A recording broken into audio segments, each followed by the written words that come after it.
quiero partir aclarando que yo no soy historiadora del paisaje. Yo estudio temas de diplomacia cultural y diplomacia pública en América Latina y relacionado con imaginarios nacionales y exportar imágenes nacionales. Pero obviamente este tema me fue llevando, me he ido topando con el paisaje una y otra vez. Un tema que estoy descubriendo de a poco. El año pasado di por primera vez este curso, que me apasionó mucho descubrir estos temas, pero me acerco todavía como novata, muy humildemente, porque todavía estoy aprendiendo sobre el tema. Bueno, estuve pensando cómo abordar esta entrevista, que es más bien, como decía Nale, un momento íntimo con los estudiantes, como de qué manera podemos sacarle más provecho a que ustedes también como que se involucren con lo que estamos conversando. ¿Cómo nos aproximamos a tu libro, que es una obra tan monumental que te llevó 10 años escribir? Es como estas obras antiguas, ¿verdad? Que son proyectos muy... Sí, casi muy todas las grandes, obras que hoy... llevan 10 años. Me parece fantástico. Bien, no, pero 5, 6, 7, 8, absolutamente normal. Sí, o sea, hay un trabajo muy ahí Sí, reforzado. sí. Y es un libro muy erudito, muy lleno de referencias y de capas de lectura, que es, como muchos de los reseñistas dicen, es arduo también, que no es que uno se lo lea en una noche, en ningún caso, hay que ir de a poquito. Entonces, ¿cómo vamos entrando ahí? Y yo quería partir preguntándote algo que creo que le puede hacer mucho sentido a los estudiantes que están hoy en día, que es partir por tu propio camino. Yo también fui estudiante y me acuerdo que uno ve a personas que ya están muy consagradas, que han hecho una gran carrera, como de alguna manera un poco inalcanzable, y no piensan que también partieron alguna vez, quizás igual de perdidos que uno, o que les costó llegar, o que tuvieron que ir pasando cosas para que llegara a donde están. Entonces, quería preguntarte cómo partiste tú y usando un poco las metáforas que tú mismo usas sobre la línea, si tu camino fue una línea recta, una línea serpenteante, o una línea paseante, esta que se va metiendo por caminos y que se deshacen, quizás uno quiere devolverse y probar otro. ¿Cómo fue tu inicio, tu opción por estudiar arquitectura, siendo mujer en un momento en que no todas las mujeres optaban por estudiar? ¿Y cómo luego de eso pasaste al paisaje y a la historia del paisaje? Un poco eso me gustaría partir. Bueno, les diré ante todo que justamente tratándose de paisaje, una de las cuestiones, antes de empezar arquitectura, a mí me gustaba y me gusta todavía pintar a la acuarela, como el principio pecado, pintar paisajes. Por lo tanto, a mí la relación entre arquitectura y pintura me interesaba muchísimo. Piensen que es otro momento, ahora ustedes seguramente hacen casi todo en computadora. En el momento que nosotros empezamos era todo a mano y yo era lo que se llamaba fondista. Cuando en los equipos de arquitectura hacíamos las perspectivas, yo hacía los fondos. Era la perfecta fondista. Fondista se lo llama también en la novela gráfica, los que hacen justamente los fondos, que en general son arquitectos. Bueno, la cuestión es que yo seguí arquitectura, pero ustedes, como bien saben, la mayoría son arquitectos, la arquitectura es una disciplina fantástica en el sentido de que uno estudia desde historia hasta técnicas, ¿no? Se interesa por las necesidades sociales, pero también por lo que podríamos, vamos a ponerlo entre comillas, después si quieres hablamos, por la belleza. Se interesa por la relación entre naturaleza y lo construido, ¿no? O sea que nosotros tenemos una base amplísima, no necesariamente profunda. Obviamente un ingeniero sabe más que nosotros de resistencia de materiales, pero nosotros podemos hablar con ese ingeniero. Obviamente yo sigo pintando en mi casa, no hago exposiciones, pero puedo entender qué es lo que le interesa a un pintor. Puedo mirar y decir, esta es una novedad que aparece acá, de la misma manera que podemos verlo en arquitectura. Pero ya al final de mi carrera yo ya sabía que la parte de construcciones no me gustaba. Soy mujer, les voy a decir algo, y cada vez que subía la escalera para ir al techo, se imaginan cómo me miraban todos los que estaban abajo. Y no tenía autoridad como mujer en ese momento. Las mujeres que lograron llegar a ese punto fueron mujeres excepcionales, ¿no? Que tenían una fuerza de voluntad increíble y entonces destilaban autoridad. Entonces, y a mí me gustaba mucho también escribir. Entonces, en esa época, piensen ustedes, fines de los 70, principios de los 80, no sé si ustedes saben esto, pero en la arquitectura y la historia empezaron a tener una relación muy fuerte. O sea, muchos arquitectos que pensaban que con el modernismo se había quebrado absolutamente la relación con el pasado, empezaron a ver que el pasado no se había cortado totalmente y uno podía aprender de Palladio, por ejemplo. Hay un artículo muy famoso, que yo no sé si ustedes lo conocen, de Colin Rowe, que mostraba una planta de Le Corbusier y una planta de Palladio y mostraba cómo las proporciones eran exactamente las mismas. Entonces me empecé a entusiasmar por la historia con otro grupo, Fernando Aliata entre ellos, Pancho Lerner, que venía de Italia, ¿no? De Ciudad Cantacuri, Fernando Aliata también, Anaí Ballent y varios otros amigos, empezamos a orientarnos a la historia. ¿Cómo sale de eso el paisaje? Con Adrián siempre decimos que nuestra pareja se divide en él se ocupa de la ciudad y yo del paisaje, ¿no? Más o menos. Pero nosotros tuvimos la suerte también de haber hecho arquitectura que se hace todo en grupo. No es una cosa en solitario, en general un poeta, un pintor, sí, después puede discutir con alguien, pero no trabajan en conjunto en una obra. Hay pocos casos en que se haga eso. Mientras que en arquitectura nosotros estamos acostumbrados a hacer todo en equipo. Entonces nos intercambiábamos las cosas, señalábamos una, señalábamos nosotros, la bibliografía, etc. Una de las cosas principales por las cuales me integré al tema del paisaje y noté que paisaje no era medio ambiente, es un libro en los 70, se introdujo por dos grandes intelectuales argentinos. El libro se llama The Country and the City y es de Raymond Williams. ¿Lo conocen a Raymond Williams? Si no lo conocen, tienen que leerlo. O sea, el campo y la ciudad. ¿Qué mostraba Williams? Mostraba, que es algo que me inspiró para un segundo libro mío también, mostraba qué es esa verde Inglaterra que todo el mundo mira como si fuera natural, ¿no? Y que podríamos decir sella el carácter nacional. ¿Qué decía Raymond Williams? Fíjense bien, han hecho todo esto, han movido una cantidad de tierra increíble, por ejemplo, para tapar las fábricas, para que la fábrica no se viera desde la casa principal. Entonces hacían una loma, volvían a bajar, y esto resultó tan exitoso, por supuesto un trabajo excepcional, que terminó, podríamos decir, calificando lo que es Inglaterra para nosotros. Entonces, el paisaje, dije yo, es algo simbólico. Puede ser transformado o no, pero es la mirada humana interactuando con esa naturaleza la que,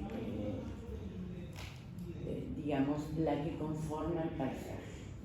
No es el ser humano frente a las cosas. El ser humano tiene un cuerpo, es parte de ese mundo, y entonces empecé a trabajar sobre eso. Pero mi primer libro, que es la tesis doctoral, se hizo justamente en un lugar, trabajando, eso lo comenté el otro día, que parecía lo más improbable de convertirse en paisaje, porque imagínense la verde Inglaterra con los prados, los árboles, etc. No, era un mundo de fábricas, el Riachuelo, la boca del Riachuelo. No sé si alguno fue a Buenos Aires, pero si van a Buenos Aires vayan, pero es el paseo turístico por excelencia. El riachuelo era un río negro, mi tesis se llama El color del río negro, pero, ¿qué vieron? Se mudaron a La Boca, Barraca, que está ahí nomás, porque era más barato. Entonces una cantidad de grabadores, de pintores, sobre todo los grabadores, lo que llaman grabadores negros vinculados con temas sociales, que empezaron a reproducir ese mundo del trabajo, de los barcos, de los estibadores, de las fábricas en el horizonte con el humo, y lo convirtieron en paisaje. O sea que uno se va caminando, tiene que haber algo, yo decía, tiene que haber agua, ¿no?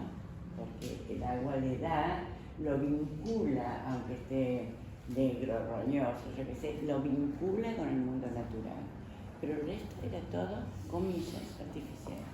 Si no hubieran estado los pintores de La Boca, difícilmente ese lugar se hubiera convertido en paisaje.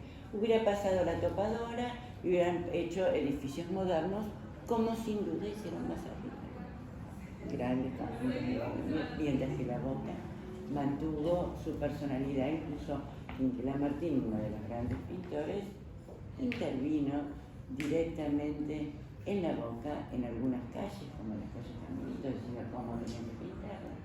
Y creo que es el primer artista que hace arte en la calle, que hizo, pintó los colectivos, ¿no? Eso después, mucho más tarde lo vimos en Alemania, pero esto ya como ni se habían enterado, ¿no? Pero él decidió que los colectivos que iban a La Boca. Los colectivos son los micros. Los micros. Acá me parece que. Los micros, Sí, sí, colectivo. No, nosotros le decimos colectivo. Y los pintó y entonces aparecía el arte, era como que La Boca iba también al centro y volvía.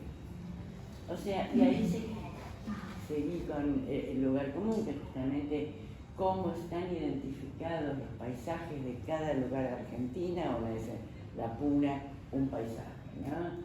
Misiones, las cataratas del Iguazú, Patagonia, seco. Y en realidad los paisajes van cambiando, pero eso da un sello a través del mundo natural, porque la Argentina no tiene ruinas como Italia.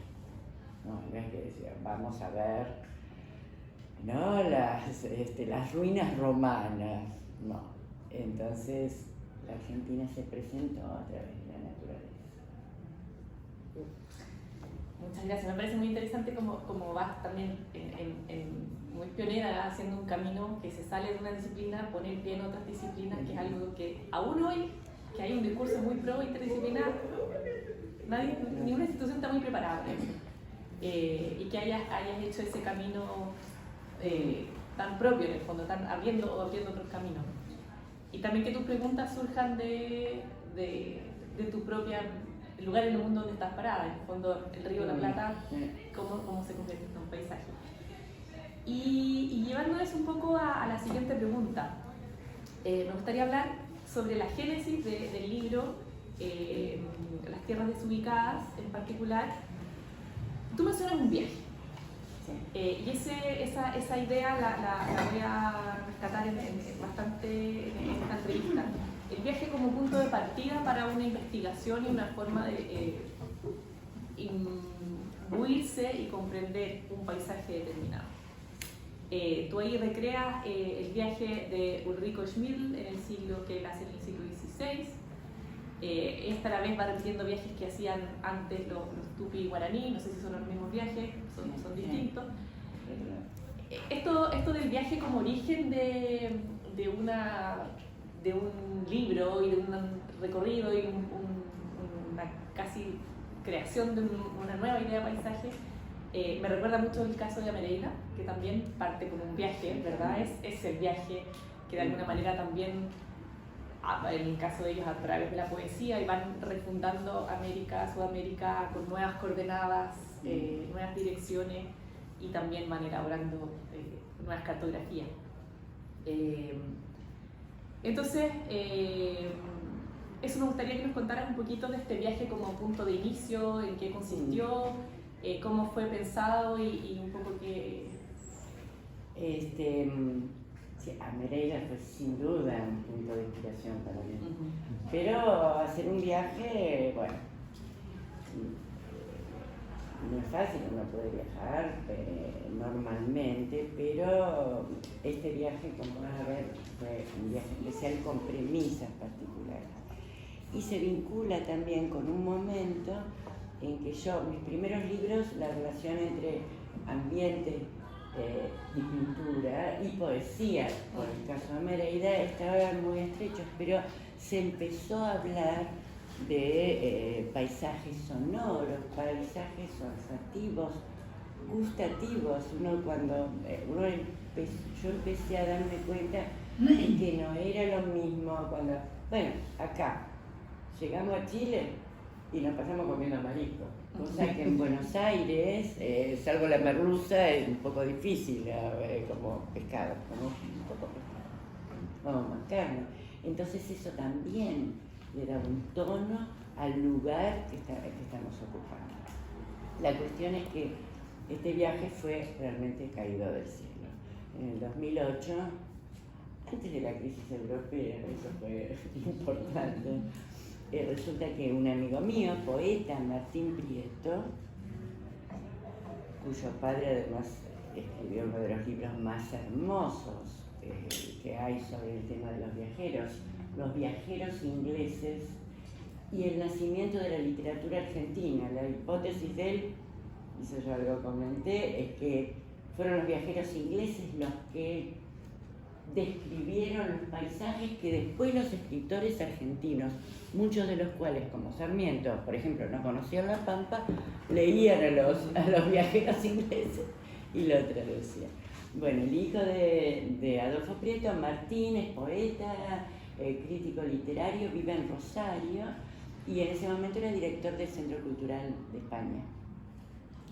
Y le propuso a los españoles hacer un viaje por el río Paraná, como habían hecho los conquistadores.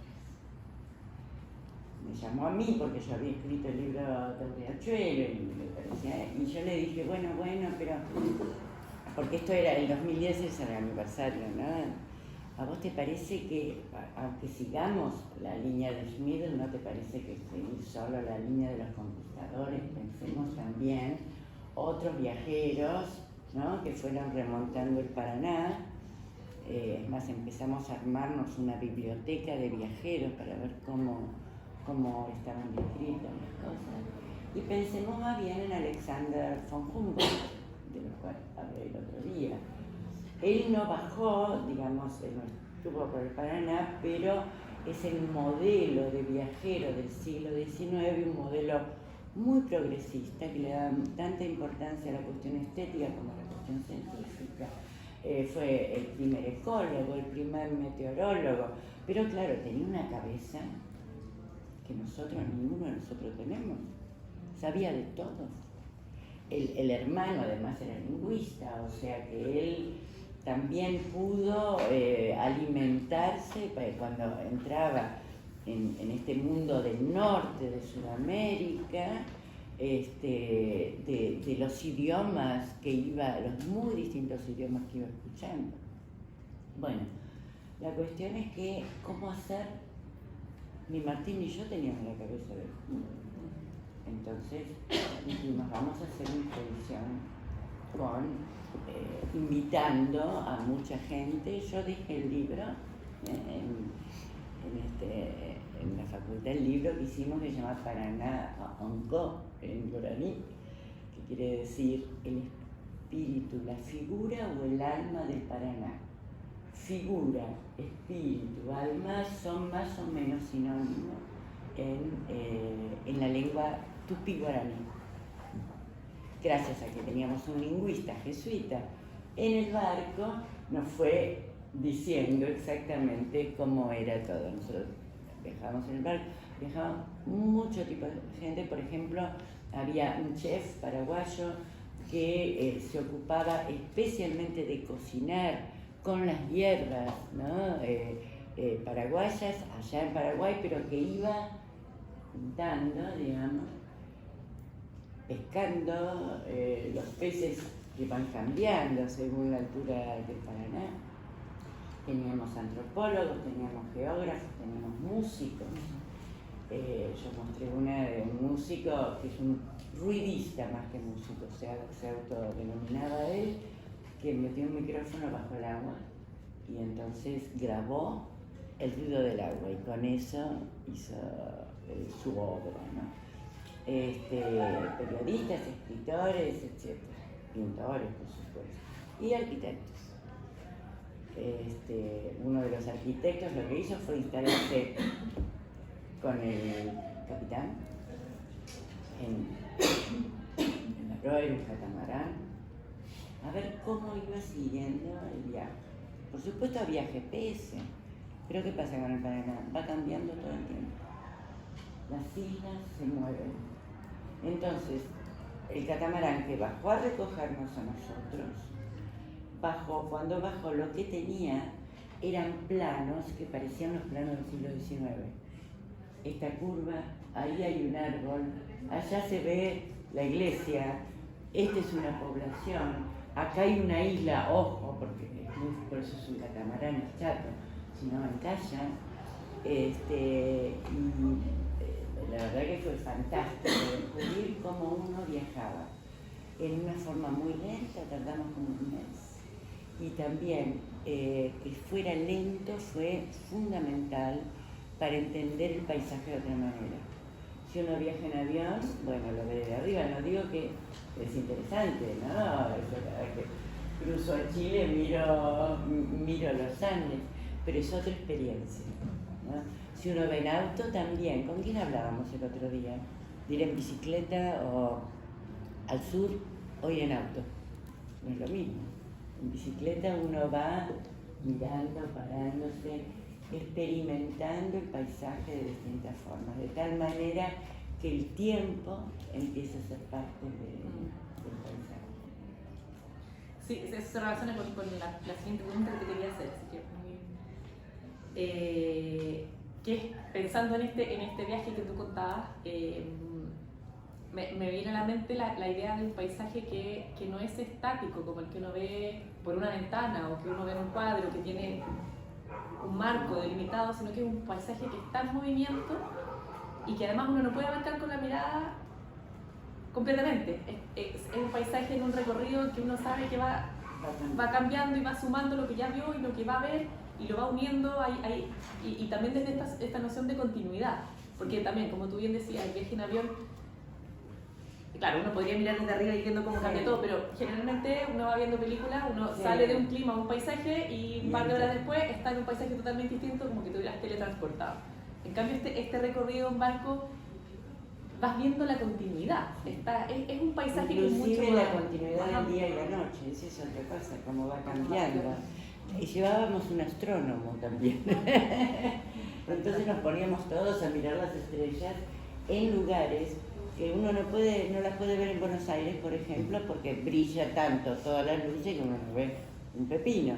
Pero cuando uno llega ahí, el cielo forma parte y los cambios de luz, los cambios del color del río, ¿no? Cuando entra el Bermejo, se llama Bermejo porque es rojo, entra en el Paraná y se produce este choque de dos aguas, y es maravilloso, de tal manera que nosotros tuvimos una experiencia absolutamente inusual y muy difícil de conseguir, porque cuando uno dice, bueno, me voy a las cataratas del Iguazú, bueno, por ahí tiene una semana para ir, entonces va, vuelve, mira, son maravillosas.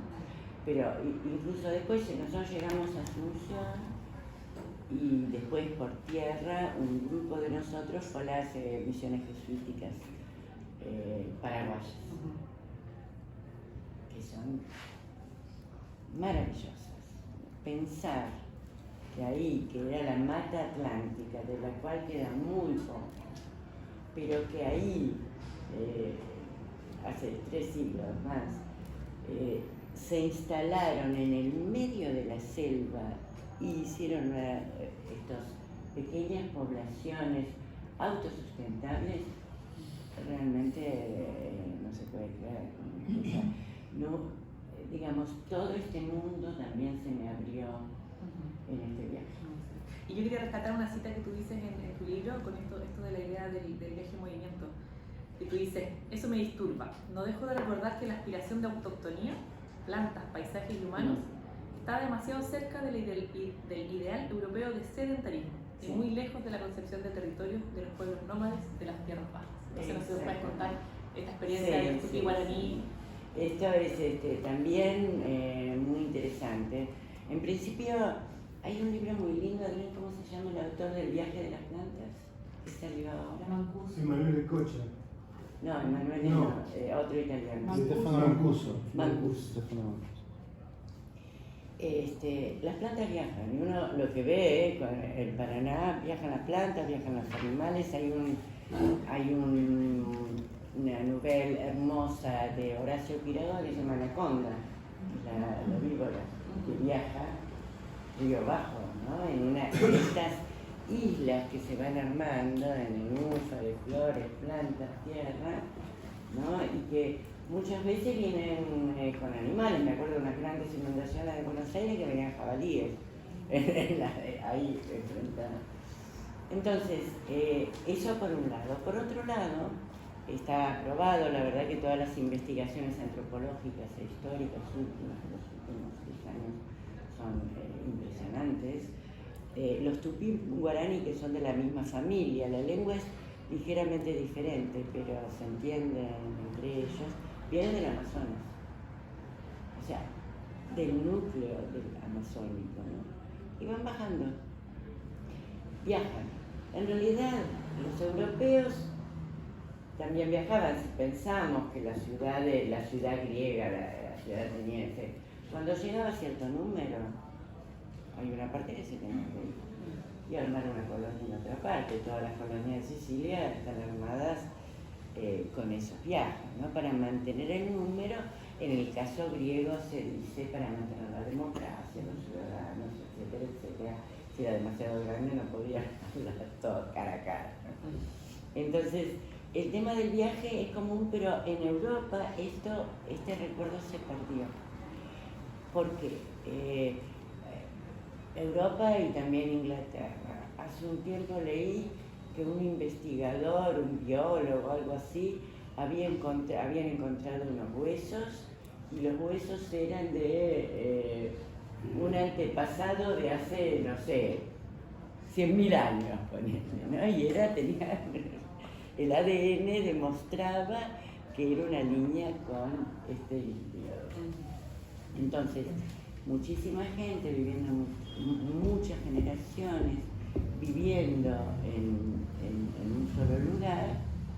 Eso, los que tienen antepasados inmigrantes lo sabrán, digamos. Mi familia, yo podría remontarme por lo menos varias generaciones atrás, y eso que mi familia era campesina, o sea que no guardaban demasiados registros. Cuando son familias aristocráticas se van hasta, no sé, Emanuele III, ¿no? Entonces, esta idea de la raíz, esto tiene un problema, porque los guaraníes siguen bajando, cultivaban, ¿no?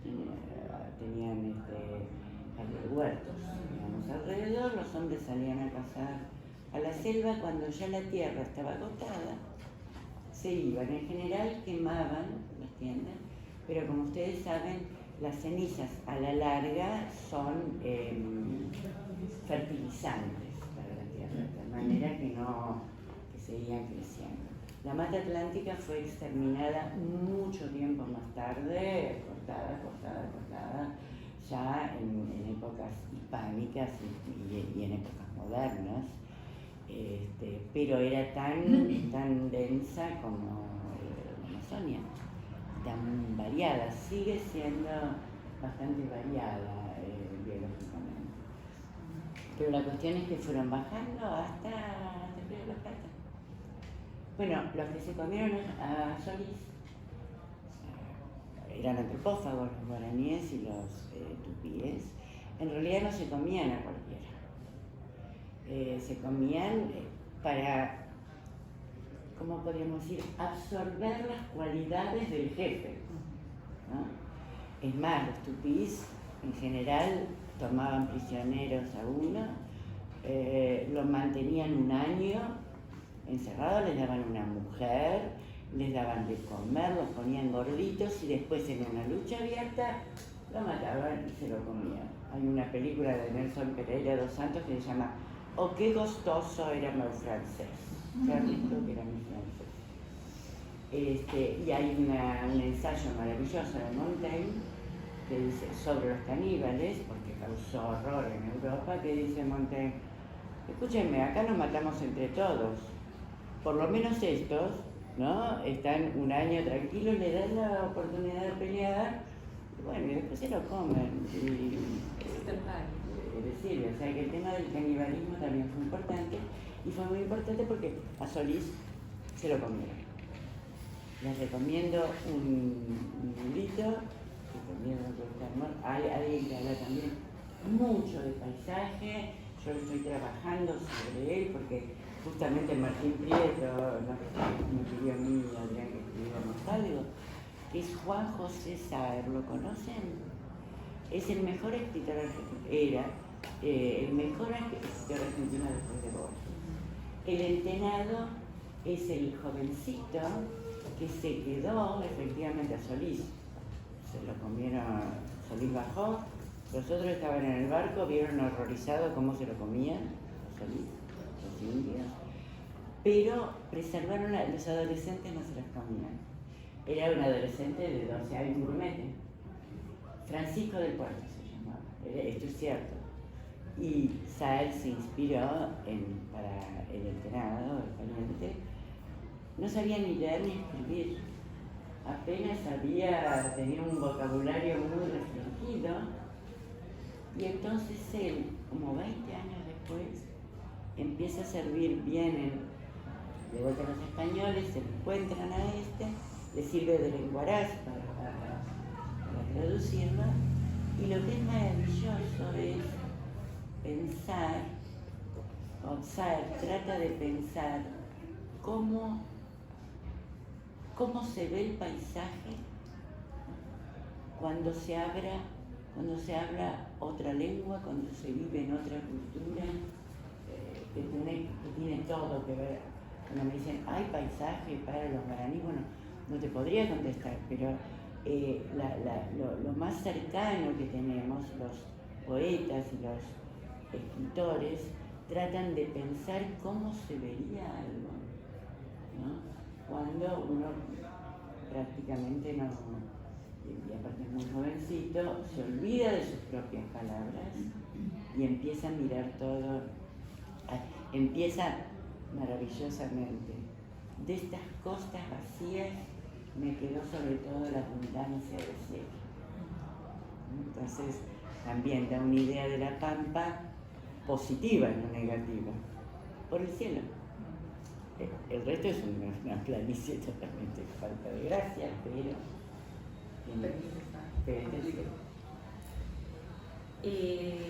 Graciela, es que hay tantas cosas que me gustaría preguntarte, pero en honor al tiempo, otro elemento que me parece muy interesante de tu aproximación, tú partiste el otro día tu charla haciendo el énfasis en que la relación con el paisaje es algo que se vive desde el cuerpo, y que no es solo la mirada, sino que es el cuerpo con todos sus sentidos.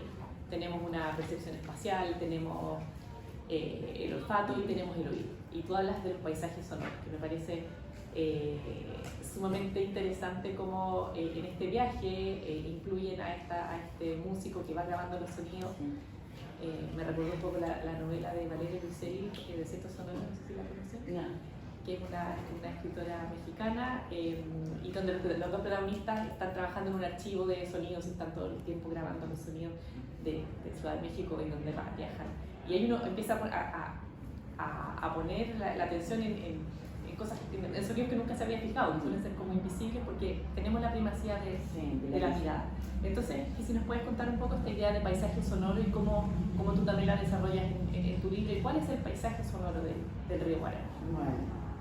En principio, como vos bien decías al principio, y eso es muy claro en los arquitectos de mi generación, la mirada era lo fundamental, la ventana, ¿no? Y las perspectivas era como un pedazo de mundo arrancado y visto. Por supuesto que había muchísimos especialistas, especialmente cuando uno entraba a trabajar en teatros, por ejemplo, salas de música, especialistas que trabajaban el espacio en vinculación al sonido, pero en el espacio público nadie lo había pensado, por ejemplo, ¿no? Entonces, eso por un lado. Por otro lado, cuando íbamos por el Paraná, las palabras, cómo iban cambiando, las entonaciones. Entonces, cada vez más guaraní y menos castellano. Y ya cuando en Asunción es fantástico, porque es guaraní, castellano e inglés, porque también tenemos el inglés, ¿no? Entonces, yes, yes. Pero hay muchísimas cosas que le dan el tono al paisaje. Llevábamos también dos músicos y uno de los antropólogos era músico también, con lo cual armaron una canción para el viaje llamada Cielito Guaraní. Y en el libro hay un CD con la música. También hay un compositor y el compositor nos hacía cantar a todos. Cantemos bien o cantemos mal. No importa. Entonces ahí uno también tiene una idea del canto. En la ciudad, bueno, nosotros escuchamos acá al lado, pero ellos nos escuchan también a nosotros. Y por suerte esta calle es tranquila. Pero si no, pasan los colectivos, hay ruidos, ¿no? Que tampoco nosotros nos detenemos a pensar. Ahora bien, para decir, yo he dirigido muchas tesis, entonces hay una tesis que yo dirigí y que me abrió los ojos antes que esto, La ciudad y el rock. Este es el nombre de la tesis, que seguía los recorridos del rock por la ciudad, por los lugares, en donde se juntaban, en qué cafés, etcétera, etcétera, y qué relación entonces tenía la música de rock con los distintos barrios de Buenos Aires, con lo que se escuchaba en ese momento, cómo había cambiado, etcétera. El rock es muy importante en Buenos Aires y en la Ciudad de La Plata, y entonces todo también se concentraban en determinados lugares, ¿no? Así que también uno aprende de los dirigidos. Eso quería destacar de lo que dijiste, aquí ustedes como estudiantes, de todo lo que los profesores aprenden también de lo que ustedes... Claro, de las preguntas, de las cosas que uno mismo de golpe le hacen una pregunta y no puede contestar. No lo había pensado. Entonces también es muy importante lo que ustedes piensen y traten de largarse. Ustedes están en una situación ideal para decir, bueno, esto no lo entiendo, a mí me gustaría hacer algo, ¿a vos qué te parece? Si hago esto, si estudio tal cosa, ya está estudiado, es un tema original, o sería muy arduo para mí, tendría que hacer varias cosas, pero no teman hacer preguntas que nos sirven a nosotros también. Y ahora te quiero llevar un poco a Chile, o sea, como a nuestra mirada, porque tú escribes desde el Río de la Plata, desde el paisaje en el que tú te formaste, y nosotros nos hemos formado en un paisaje muy distinto, que es el de la cordillera. Yo pensaba lo que tú hablabas de la amplitud de los cielos, nosotros siempre vemos pedacitos de cielo. A mí cada vez que estoy en un lugar plano me asombra mucho. Estuve en Holanda el año pasado. La luna, no pude ver el eclipse. El cielo seguramente se puso detrás de una montaña. Bueno, y esta experiencia que tenemos nosotros de estar como a la sombra de esta cordillera. Tú dedicas una parte de tu libro a lo andino y mencionas a Mariátegui y sus interpretaciones en los años 20 de ver en la montaña el símbolo de la autenticidad y fuerza de los nativos del Imperio Incaico, y él lo diferencia de la costa, que representaría el mestizaje. y desde su ideario socialista, ¿verdad? Que ve como una idealización también ahí de esta vida comunitaria de los nativos en la cordillera. Y me parece interesante, y aquí me voy a alargar un poquito más porque esto ya cruza con los temas que yo he investigado, y por eso quería hacer este diálogo. Me interesan estas distintas lecturas que se le pueden dar a un mismo paisaje. En la misma década, en la década de los 20, las élites políticas e intelectuales chilenas veían en la cordillera un símbolo muy importante de identidad nacional. O sea, de hecho, la cordillera está en todas las representaciones visuales de nación, está la cordillera y generalmente el cóndor encima, y en cualquier paisaje está la cordillera detrás, a diferencia del mar, que tenemos la misma cantidad de mar que cordillera y el mar no aparece nunca. Ahí hay una preponderancia de la cordillera bien importante. Pero lo que me parece interesante es las lecturas que se hacen de la cordillera de estas élites chilenas, que son muy distintas a las que está planteando Mariátegui en los años 20. Es decir, en el contexto del nacionalismo cultural de esa época y de buscar una identidad nacional, estos intelectuales se dan cuenta de que no tienen cómo recurrir al pasado precolombino como está haciendo Perú, como está haciendo México, que tenía mucho que mostrar, porque Chile, al igual que Argentina, no tiene mucho que mostrar, y eso estos intelectuales, estos artistas de la época se dan mucho cuenta que no tienen cómo llenar ese imaginario culturalista con esos símbolos, y es un problema, pero para algunos también es una ventaja porque tampoco quieren mostrarse indígenas, tampoco quieren seguir mostrándose europeos. Entonces recurren al paisaje como forma de mostrar esta identidad nacional. Y la cordillera obviamente es el símbolo central. Pero la interpretación que dan ellos de la cordillera es no como el escenario donde pasaron cosas, como en el caso de Mariátegui, de que ve los pueblos que vivían ahí, sino que más bien es una cordillera no habitada. Más bien es el influjo de la cordillera sobre quienes viven a su sombra, es como la agencia de la cordillera formando a una cierta población, a una cierta raza, como se decía en la época, y aquí entran estos idearios europeos que tú también mencionas en tu libro de civilización y la relación del clima y la geografía. Entonces el discurso es: nosotros somos un pueblo civilizado porque crecimos en un ambiente, una geografía escarpada, difícil, en un clima frío o templado que requiere mucho esfuerzo, y por eso somos una raza laboriosa y progresista y trabajadora, a diferencia del trópico, que estos mismos chilenos dicen, el trópico como lugar de desborde, hay tanta abundancia de alimentos que no hay que esforzarse por sobrevivir, entonces la gente es floja, no ha desarrollado civilizaciones, el calor no estimula el trabajo. Entonces hay todos estos estereotipos, esta ideología del determinismo geográfico que viene de Europa y que la toman las élites chilenas en este caso para tomar la cordillera como el símbolo de que no somos tropicales y de que somos muy distintos a nuestros países vecinos. Entonces me llama la atención las distintas interpretaciones que se le pueden hacer a un mismo paisaje desde la agenda propia finalmente, es como las ideas preconcebidas previas. Entonces un poco mi pregunta es eso: ¿cómo podemos ir interpretando de forma distinta un mismo accidente geográfico o un paisaje, y también cómo elegimos hacia dónde poner la mirada? En el caso de los chilenos miramos la cordillera y no miramos el mar, como también de esas elecciones que se hacen. El tema de la cordillera es fundamental, además para nuestros dos países. Hay una geógrafa que trabaja sobre los mapas, justamente, Carla Lois, que muestra todo el trabajo que se tomaron para ver cuál era la línea de altas cumbres para dividir Chile de Argentina, ¿no? Cosa absolutamente ridícula.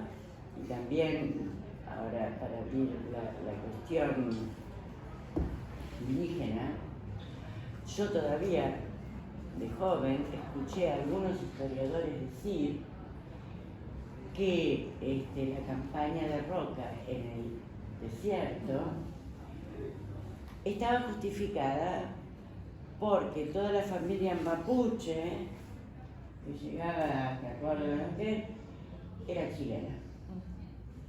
¿Chilena de cuándo? Digamos, a los jesuitas justamente, y Fernando Pérez tiene unos planos muy lindos, los pasajes como el de San Martín y todo eso por los Andes eran habituales, y para ellos su territorio no era Chile y Argentina, pasaban de todo el tiempo, ¿no?, por las montañas. Después en Argentina va bajando el paisaje montañoso, pero hasta el sur de Córdoba y todo eso era donde se extendían los ranqueles, mapuches, en general, todos indígenas que se movían. Iban. Pero tenían campamentos bastante estables, que algunos de los mejores viajeros de la época, como el viaje, ¿cómo se llama el autor del viaje a los indios ranqueles? Lucio de Mansilla. Lucio de Mansilla, que trataba de ser relativamente objetivo y cruza y se dice, pero acá esta población es más limpia que Buenos Aires, más tranquila, y aparte esos indígenas hablaban la doble lengua, la castellano y ranquel. Bueno, la cuestión es que efectivamente el tema de los Andes, mirado desde Europa y desde Estados Unidos, eso yo lo comento, se habló, se empezó a hablar hacia los 2000 de andinocracia. ¿En qué sentido? Chile, dejémosla afuera, ahora volvemos. Pero efectivamente en Perú, etc., en todos los Andes del norte, es donde se desarrollaron las naciones más civilizadas desde la mirada europea. Ellos no podían evitar ver que los incas tenían una cultura tan desarrollada o más que los castellanos que venían. No podían dejar de ver las construcciones, no podían dejar de ver los canales, las terrazas, la escritura, la capacidad bélica, etc. Entonces decidieron efectivamente, bueno, había que centrarse en la investigación en la montaña y el resto no importaba. Esto también en Estados Unidos. Pero lentamente esta situación fue cambiando. También empezaron a descubrir que las relaciones entre la Amazonia y la zona andina eran muy comunes. Pero a mí justamente lo de Mariátegui me sorprendió por el tema de la mezcla. Como Mariátegui, un socialista, se opone a la mezcla, no sabía que los indígenas se mezclaban entre ellos, que al contrario, hacían un punto en mezclarse, entonces le daban a las princesas, ¿no? etcétera, etcétera, porque de alguna manera sabía que un mundo endogámico no andaba bien. ¿Cómo lo sabían? No sabemos, pero todavía en Europa, sobre todo en las clases de la nobleza y la aristocracia, miren los Habsburgo, terminaron idiotas, que se casaban entre ellos. Ellos sabían perfectamente que se tenían que mezclar. Pero, evidentemente, María, hay que pensar en el momento que lo escribió. Estaba defendiendo el mundo indígena contra el mundo criollo mezclado, donde estaban además las clases pudientes, no en la montaña. En Argentina ese no era el problema. El problema era una europeización masiva. Si es posible que vinieran todos los inmigrantes del mundo, pero que sean alemanes, ingleses o franceses. Los italianos otanos ya se consideraban negros. Los gallegos se consideraban ignorantes. Los sirio-libaneses, estoy diciendo las comunidades importantes que vinieron, se consideraban turcos también. Y ni qué decir las comunidades judías, se consideraban judíos, ¿no? Entonces, aunque se aceptó esta inmigración y era relativamente fácil de Argentina sacar la ciudadanía, etcétera, y en Argentina es un mundo mucho más mezclado que en Estados Unidos, digamos. Argentina, sobre todo en la zona de Buenos Aires, tuvo el mayor porcentaje de inmigración paralelo a Estados Unidos, pero en Estados Unidos se dividieron por guetos mientras que en Argentina no. ¿No? Pero había en un momento en la zona de Rosario, justamente había el 70% de inmigrantes, 70% de inmigrantes extranjeros. Entonces, ese no fue ni en Argentina ni en Uruguay, lo que no quiere decir que después no empezaran los problemas con la inmigración. Hay lo que se llama un racismo, ¿cómo se dice? Oculto, ¿no? Que en general tiene que ver con el color de la piel y con el dinero. En qué lugar uno está de la escala social. No se habla de esto, lo mismo se piensa que es un país muy avanzado en la cuestión feminista y en muchos aspectos es cierto, porque dejaba entrar a la universidad a las mujeres. En Inglaterra no daban doctorados directamente hasta los años 1960, o sea que en Argentina había médicas desde los años 30, pero también había una invisibilización de eso. ¿Tiene que ver esto con este mundo, me preguntaba yo, por eso culturas y paisajes, con este mundo de aguas que se mezclan todo el tiempo, que de golpe el río desborda y la pampa está toda llena de agua y es difícil marcar fronteras, etcétera? No sé, pero evidentemente ha quedado para nosotros como símbolo, podríamos decir, ese paisaje de esta mezcla y de esta apertura que no es del todo cierto. Al mismo tiempo, cuando venimos a Chile, a mí me parece fascinante tener montañas alrededor. No puedo sacarme eso, nosotros no tenemos nada. Entonces, esa cuestión de que uno mira y se encuentra en el fondo de las montañas y puede subir a las montañas,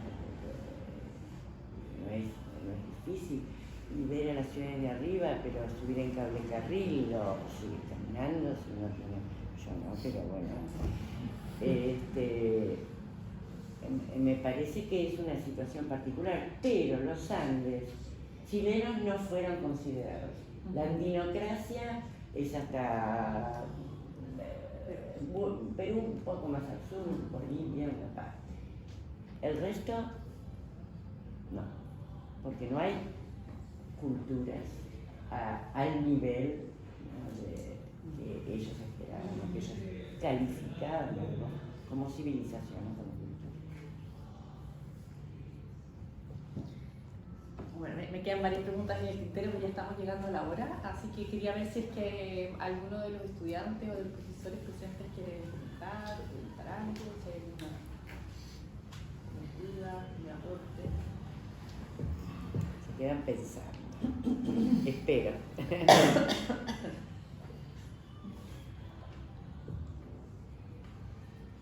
Nada, lo que yo quería señalar, fíjense que la idea de paisaje es una idea de paisaje simbólico. No es solo lo que está ahí, sino a través de la historia se le ha dado significados distintos en distintos lugares. Y nosotros cuando miramos ese paisaje, aunque no nos demos cuenta, estamos dándole esos valores.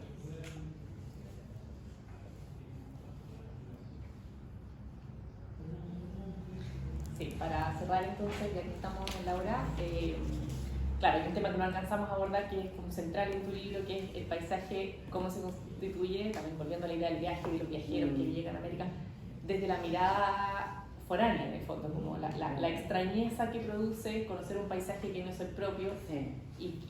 y tratar de explicarlo desde los mismos códigos y cómo América Latina ha sido por siglos tratada de explicar desde las preconcepciones y los valores y las jerarquías y las ideas europeas de cómo eso se tenía, de cómo eso ha ido creando ciertas nociones de paisaje que son distintas a la forma en que los habitantes antiguos de América han tenido con el paisaje, quizás ni siquiera con el paisaje, sino que con la naturaleza misma.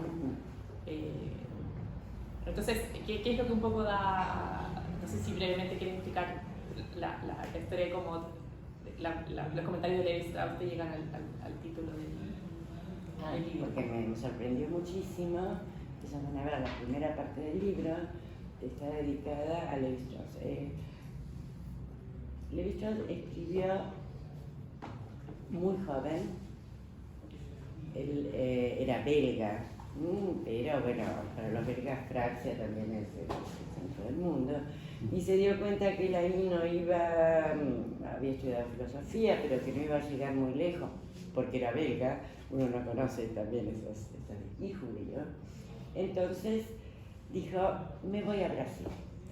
En ese momento en Brasil estaba la misión francesa, gente de primera línea que había sido invitada por el gobierno brasileño. Y Brasil se dedica a la etnografía.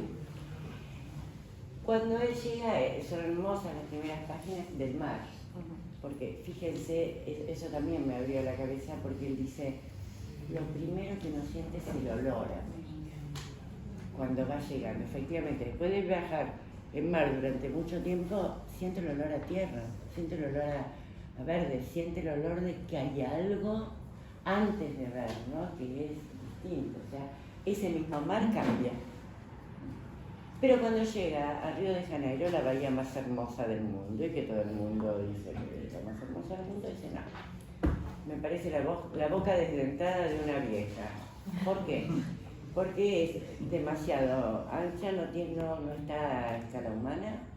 Los montecitos son una cosita chiquitita, o sea, la gran dimensión, la distensión de ese paisaje no le gusta, porque en Europa está todo. Y la concentración era fundamental para Europa. La concentración tenía que ver con el trabajo también, por el tema de las montañas, ¿no? Mientras que la distensión y la abundancia tenían que ver con que qué bárbaro que lo pasa acá, ¿no? Entonces él, empieza a bajar a San Pablo, los alrededores de San Pablo, ahí es donde dice, son vírgenes en muchos casos, yo qué sé, pero yo esperaba, no son salvajes, son desubicados, carecen de lugar. No tienen historia para el destrozo. Tampoco le gusta esa mezcla que en San Pablo, a Buenos Aires no fue, pero si hubiera ido a Buenos Aires no le hubiera gustado nada la mezcla con... Él quería encontrar a los verdaderos salvajes. Entonces avanza sobre el Amazonas y ahí en el medio del Amazonas encuentra su revelación.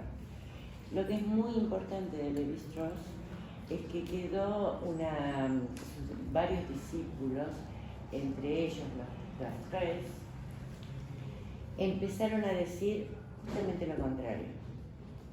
¿Saben qué? Son mucho más piolas que nosotros los indios. ¿Por qué? Ellos cubren sus necesidades en 4 o 5 horas, ya la tienen totalmente cubierta, ¿no? Son grupos chicos, y después se dedican a jugar, se dedican al tiempo libre, se dedican al ocio. ¿Qué hacemos nosotros? Trabajamos 14 horas como bestias y después nos morimos. No podemos disfrutar un poco. El agua fue fundamental además, porque si uno ve muchas figuras, sobre todo de Florian Pau, que del mundo indígena, están todo el tiempo nadando, tirándose al agua, etcétera, todo el tema del juego, y ahí viene la infancia, el paraíso con que termina, era fundamental. Y esto es un cambio muy importante dentro de la etnografía. Las tres eran anarquistas, ¿no? Entonces miraban desde otro lugar la sociedad europea y encontraron ahí la vida más maravillosa. Desgraciadamente tampoco es así ahora, porque el avance implica, digamos, es bastante terrible. Los Guyá Guaraní, por ejemplo, que fueron contactados relativamente tarde, pero uno los ve en el límite entre Paraguay y Argentina vendiendo cositas para poder mantenerse.